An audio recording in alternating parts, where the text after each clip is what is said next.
श्री शिवाय नमस्तुभ्यम।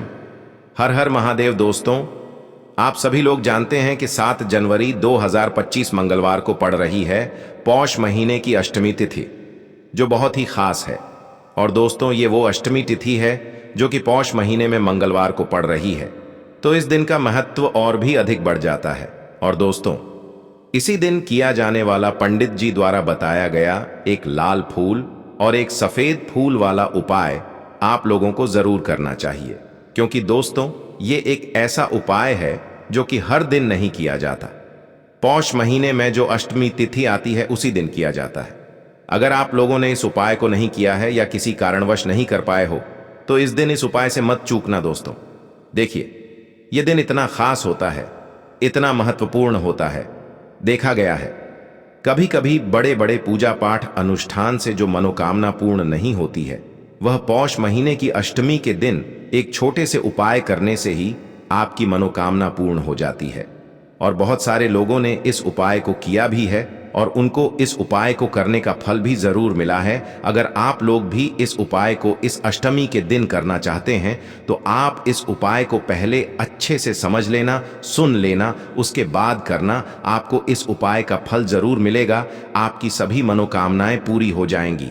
दोस्तों, हम आपको यहाँ पर बता दें कि यह जो एक लाल फूल और एक सफेद फूल वाला उपाय है, ये उपाय पंडित जी ने अपनी अभी की शिव महापुराण की कथा में ही बताया है। और इस उपाय को करने से आपके घर में चाहे किसी भी प्रकार की दुख और समस्या क्यों ना चल रही हो, आपको उसका कारण भी नहीं पता है कि भाई ये समस्या किस कारण से चल रही है। उसका कुछ भी कारण हो सकता है, जैसे पितृदोष हो सकता है, काल सर्प दोष हो सकता है, या किसी भी तरह का मंगल दोष भी हो सकता है। और भी बहुत तरह के दोष होते हैं, कुछ भी हो सकता है। पर आपको इस उपाय को करने के लिए अपने दोष को पता लगाने की भी जरूरत नहीं है।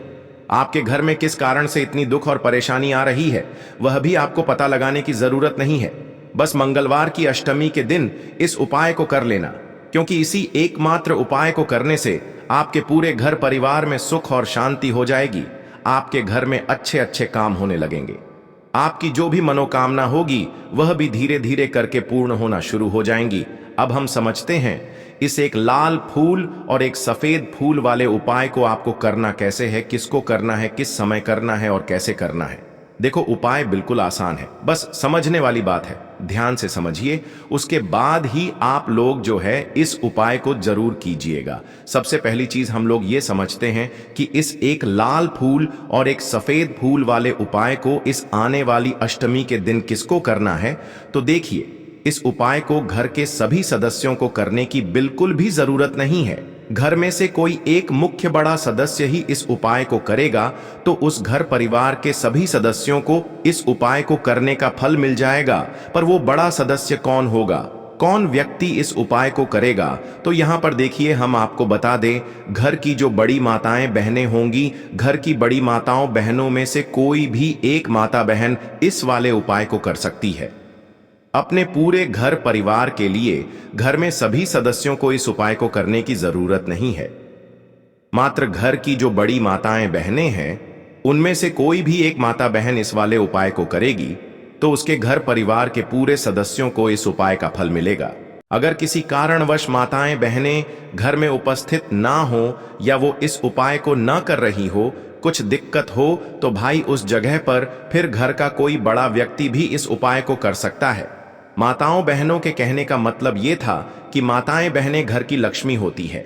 जब घर की लक्ष्मी कोई उपाय करती है, तो निश्चित ही भगवान शिव जी बहुत जल्दी प्रसन्न होते हैं और उपाय का फल में बहुत जल्दी और बहुत बड़ा करके भी यहाँ पर देते हैं। तो आप लोग ये बात समझ गए होंगे। अब हम ये बात समझते हैं, इस वाले उपाय को हमें करना किस समय है। एक लाल फूल और एक सफेद फूल वाले उपाय को हमें इस अष्टमी के दिन करना किस समय है। तो देखिए, इस उपाय को करने का जो समय है, सुबह का समय भी है और शाम का समय भी है। अब देखिए, यहाँ पर हम मुख्य रूप से सुबह का समय नहीं बोलेंगे, क्योंकि देखिए, ये जो अष्टमी तिथि है और आप सभी लोग जानते हैं, इसका प्रदोष काल का मतलब शाम का जो समय होता है ना, इस दिन भगवान शिव जी का सबसे प्रिय दिन होता है। तो आप लोग इसे एक लाल फूल, एक सफेद फूल वाले उपाय को सुबह के समय भी कर सकते हो और शाम के समय प्रदोष काल में भी कर सकते हो। सुबह के समय अगर कर रहे हो तो 10 या फिर 11 बजे तक भी अगर उपाय करोगे तो भी आपको उपाय का फल मिलेगा। वही अगर शाम के समय कर रहे हो तो इस दिन शाम के समय का ध्यान रखना कि शाम के 6 बजे से लेकर 7 बजे के बीच में अगर आप इस उपाय को कर सकते हो तो बिल्कुल कर लेना, पूरी कोशिश करना। पर अगर किसी कारणवश इस समय के बीच में ना कर पाओ तो रात 8 बजे तक भी अगर आप उपाय को करोगे तो आपको उपाय का फल जरूर मिलेगा। ये बात आपको समझ आ गई कि आप इस उपाय को सुबह और शाम दोनों समय कर सकते हो। मतलब करना आपको एक ही समय है, घर में से किसी एक ही बड़े व्यक्ति को करना है, पर एक ही बार इस उपाय को करना है, दोनों समय नहीं करना है। आपको जो समय अच्छा लगे आप उस समय पर इस वाले उपाय को कर सकते हैं। तो चलिए जानते हैं इन विशेष उपायों के बारे में। लेकिन उससे पहले जो भी मेरे भाई मेरी प्यारी बहनें आज चैनल पर पहली बार आए हैं या मेरी आवाज आज पहली बार सुन रहे हैं, अगर आप भी महादेव के सच्चे भक्त हैं तो वीडियो को लाइक और चैनल को सब्सक्राइब जरूर कर लें और कमेंट बॉक्स में लिखे हर हर महादेव, ओम नमः शिवाय। देखो, अब सबसे महत्वपूर्ण बात आती है कि इस उपाय को हमें करना किस लिए है। जैसा कि हमने अभी आपसे बोला कि इस उपाय को करने के बाद आपके जीवन में बहुत सारी खुशियां आएंगी, आपकी मनोकामनाएं पूर्ण होंगी, आपकी धन की समस्या दूर होगी, आपकी पैसों की समस्या दूर होगी। अब देखिए, अगर आप लोग सोच रहे हो कि भाई हमें अपना घर बनाना है पर घर बनाने के लिए पैसा नहीं है, हमें गाड़ी लेना है पर गाड़ी लेने के लिए पैसा नहीं है, हमें जमीन लेना है पर जमीन लेने के लिए पैसों की कमी पड़ी डीडीएच रही है। अगर ऐसी ही दिक्कत, परेशानी या किसी भी तरह की धन से जुड़ी हुई समस्या या पैसों से जुड़ी हुई समस्या अगर आपके जीवन में चल रही है तो यह उपाय निश्चित ही आपके जीवन में बहुत सारे फल लाकर दे सकता है। इसीलिए अगर आपके घर में बहुत ज्यादा दिक्कत, समस्या, परेशानी चल रही है, धन से जुड़ी हुई, पैसों से जुड़ी हुई, धन की बहुत ज्यादा कमी आ रही है, पैसों की बिल्कुल आवक नहीं हो रही है, तो भाई आप लोगों को इस वाले उपाय को जरूर करना चाहिए, घर में से किसी एक भी बड़े व्यक्ति को। अब इस उपाय में करना क्या है वो सबसे पहले हम लोग जान लेते हैं उपाय की सामग्री। हम लोग सबसे पहले जानते हैं कि इस उपाय में किस किस चीज की आवश्यकता पड़ेगी। तो देखिए, उपाय का नाम तो एक लाल फूल और एक सफेद फूल वाला उपाय है, पर इस उपाय में कुल मिलाकर 4 सामग्री हमें लगने वाली है, जो कि पंडित जी ने खुद सीहोर वाली कथा में बताया है। और जो हम आपको उपाय बताते हैं वो पंडित जी द्वारा बताए गए होते हैं, अलग से हम कुछ भी नहीं बताते हैं। तो यहां पर हम लोग समझते हैं कि इस उपाय की सामग्री क्या है। तो देखो, उपाय की जो सामग्री है वो 4 सामग्री है, जिसमें से सबसे पहली सामग्री है एक बेलपत्र। देखो, बेलपत्र क्या होती है? बेलपत्र जो शिव की शिवलिंग पर चढ़ती है। दूसरी चीज है एक शमी पत्र, शमी पत्र वो जो शिवलिंग पर ही चढ़ता है। तीसरी चीज है दोस्तों एक लाल फूल, जो उपाय का नाम है। तो एक यहां पर आपको लाल फूल लेना है। अब ये लाल फूल कौन सा लेना है? देखो, शिवलिंग के ऊपर जो लाल फूल चढ़ता हो उनमें से कोई भी एक लाल फूल पसंद कर लेना और वो कहीं से तोड़कर या कहीं से खरीद कर लेकर आना और उस लाल फूल को उपाय में प्रयोग कर लेना। उसके बाद में एक सफेद फूल का विशेष रूप से ध्यान रखना। जो सफेद फूल शिवलिंग पर चढ़ता हो सिर्फ वही सफेद फूल लेकर आना, इसके अलावा कुछ मत लेकर आना, लेकिन केतकी का मत लेना। तो एक एक मात्रा में ही आपको ये चारों सामग्री चाहिए। एक बेलपत्र, एक शमी पत्र, एक लाल फूल और एक सफेद फूल। ये चारों सामग्री आप लोग तैयार करके रख ले। प्रदोष काल में या सुबह के समय जब भी आप इस उपाय को कर रहे हैं, जैसे ही आपके उपाय की सामग्री तैयार हो जाती है तो क्या हम सीधा उपाय को करने के लिए इन चारों सामग्री को लेकर उपाय करने के लिए जा सकते हैं? नहीं, तो यहां पर आपको इस बात का ध्यान रखना है कि हम भगवान शिव जी को प्रसन्न करने के लिए तो जा रहे हैं, हम अपनी मनोकामना को पूर्ण करवाने के लिए तो जा रहे हैं, पर हमें यह दर्शाना बिल्कुल भी नहीं है कि हम सिर्फ अपने फायदे के लिए भगवान शिव जी के मंदिर में आए हैं। इसलिए हम इस उपाय को करने के साथ साथ में भगवान शिव जी की पूजन अर्चना के लिए कुछ सामग्री भी जरूर लेकर जाएंगे। जैसे कि सुबह के समय अगर आप उपाय को कर रहे हो इस एक लाल फूल और एक सफेद फूल वाले उपाय को, तो भाई सुबह के समय आपको एक लोटा जल लेकर जाना है, जो लोग प्रतिदिन शिव जी के मंदिर जाते हैं, पूजन अर्चना करते हैं, जल चढ़ाते हैं, फूल बेलपत्र सब कुछ चढ़ाते हैं, भाई वो अपनी पूजन अर्चना वैसी की वैसी ही करना। बाकी जो सिर्फ उपाय को करने के लिए जा रहा है, जो कुछ भी लेकर नहीं जा रहा है, उसे कम से कम 1 लोटा जल अपने घर से जरूर भर कर लेकर जाना। अगर आप उपाय को कर रहे हो, है ना, क्योंकि इस वाले उपाय को आप भगवान शिव जी की पूजन अर्चना करने के बाद ही करना। वहीं अगर बात करें शाम के समय की, अगर कोई व्यक्ति शाम के समय प्रदोष काल में इस वाले उपाय को कर रहा है, तो भाई आपको मात्र 1 घी का दीपक तैयार करना है। ये बात हम हमेशा बोलते हैं, शाम के समय प्रदोष काल में कोई कर रहे हो ना, तो दीपक का विशेष महत्व होता है। अष्टमी के दिन का प्रदोष काल में जो भी व्यक्ति दीपक जलाता है ना भगवान शिव जी के मंदिर में, भाई उसके जीवन से सारी दुख और परेशानियां भी दूर होती हैं। तो भाई इस दिन दीपक का विशेष रूप से ध्यान रखना आप लोग। अगर आप इस उपाय को शाम के समय प्रदोष काल में कर रहे हो, है ना, ये जो दीपक आप लोग लोगे, ये आटे का लोगे। जो आटा आप गूंद दोगे उसके अंदर कुछ भी मत डालना, मात्र सादा आटा लगाकर उसे तैयार कर लेना और 1 मीडियम साइज का दीपक तैयार कर लेना। वो दीपक ना ज्यादा छोटा हो ना ज्यादा बड्ढा हो, है ना। उसके बाद में दीपक आपका तैयार हो जाए तो इसके अंदर जो बत्ती रखोगे वो गोल बत्ती रखोगे। देखो गोल बत्ती भी 2 तरह की होगी, एक बाजार की और एक घर वाली। तो कोशिश करना अपने घर में जो रुई रखी हुई है, उस रुई से आप लोग 1 गोल बत्ती अपने ही हाथों से बनाओ। उपाय का फल अच्छा मिलता है। भगवान शिव जी जल्दी प्रसन्न होते हैं। जब हम किसी भी उपाय को अपने हाथों से परिश्रम करके तैयार करते हैं, तो आपको उस दीपक के अंदर 1 गोल बत्ती रख देनी है। इसके अंदर जो चीज आप लोग डालोगे वो डालोगे। शुद्ध देसी गाय का घी। इस बात का विशेष रूप से ध्यान रखना, क्योंकि भगवान शिव जी का सबसे प्रिय दिन और प्रिय समय पर हम लोग इस वाले उपाय को कर रहे हैं। तो थोड़ा सा शुद्ध देसी गाय का घी इतना डालना कि वो दीपक कुछ समय तक चल सके ना। बाजार वाला मिलावटी घी डालना, न भैंस का घी डालना। शुद्ध देसी गाय का घी आपको ढूंढने में थोड़ी मतलब मेहनत लगेगी और महंगा भी मिलेगा, पर गाय के घी से भगवान शिव जी प्रसन्न होते हैं और उसी शुद्ध देशी गाय की घी से घर में बरकत भी बनी रहती है और हमारे घर में सुख शांति भी बनी रहती है। इसलिए इस शुद्ध देशी गाय का घी को अपने घर में हमेशा रखा करो। वो भगवान शिव जी के कार्यों में भी उपयोग में आता है और उपायों में भी हम लोग प्रयोग कर सकते हैं। तो यहां पर आपकी सारी तैयारियां हो चुकी हैं। उपाय को करते समय शुद्धता का विशेष रूप से ध्यान रखिएगा।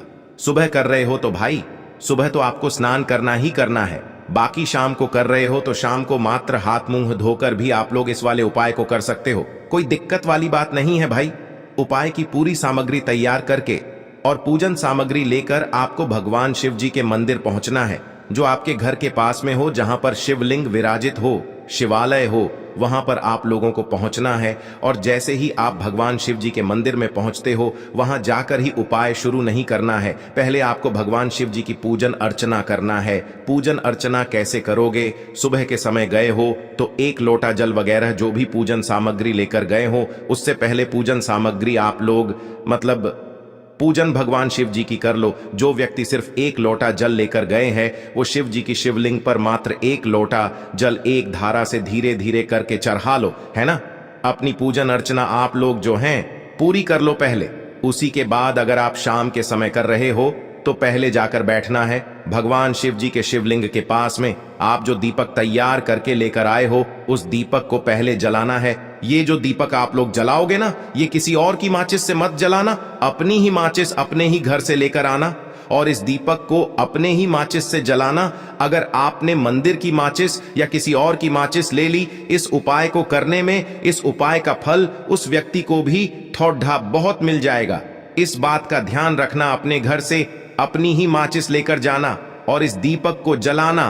दीपक को जलाने के बाद भगवान शिव जी की शिवलिंग के पास में रख देना। शिवलिंग के इतना पास में मत रखना कि भगवान शिव जी को आंच लगे। थोड़ी सी दूरी बनाकर ही जो है इस दीपक को शिवलिंग के पास में आप लोग रख दीजिएगा।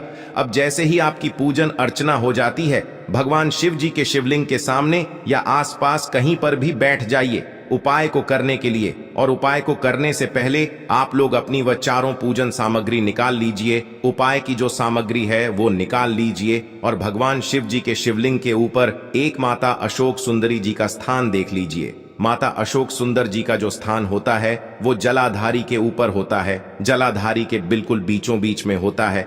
आप लोगों ने देखा भी होगा शिवलिंग की जलाधारी होती है, जलाधारी के बिल्कुल बीचों बीच का जो स्थान होगा वो माता अशोक सुंदर जी का स्थान होगा, क्योंकि यहीं पर हमें ये जो है उपाय को करना है।